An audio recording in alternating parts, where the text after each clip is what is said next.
अरे हमें कहाँ मालूम था कि इश्क होता है क्या। अरे हमें कहाँ मालूम था कि इश्क होता है क्या। बस तुम मिली और जिंदगी मोहब्बत बन गई।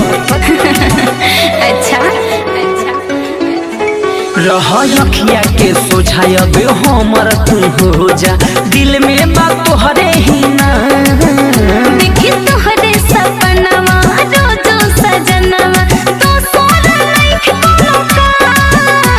रह अखिया के सोझायब हमर तू हो जा, दिल में बात तोहरे ही ना। डर लगे कोमरिया में राजा को देबो बदना। हमारा सीनावा में सांस बन के तू रानी धड़कलो सुबह शाम। Music by Shiv Manmohan. अरे करीब आ जाओ जरा, तुम बिन जीना है मुश्किल। अरे करीब आ जाओ जरा, तुम बिन जीना है मुश्किल। दिल को तुमसे नहीं तुम्हारे हर अदा से मोहब्बत। लाल रंग के ओठा लाली ओढ़ी लाल ओढ़नी चोरावा तारू दिल भइल बारू दिल चोरनी। तोहरे ला इतना कोई निहब सिंगार हो, जो राजा जिया देख लो ना एक बार हो। मिल जाए दिल के यारा।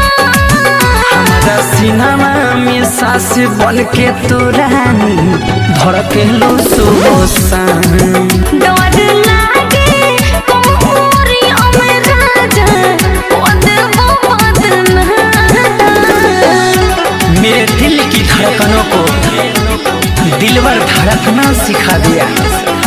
मेरे दिल की धड़कनों को दिलवर तूने धड़कना सिखा दिया।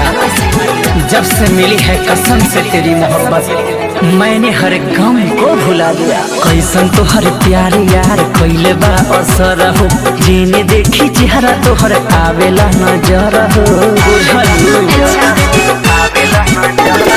तोहर जैसन हमरो भइल बाटे हाल हो, सच पहली सुनो प्रभा ससिलाल हो। राइट संतोष छोड़ले कमधान।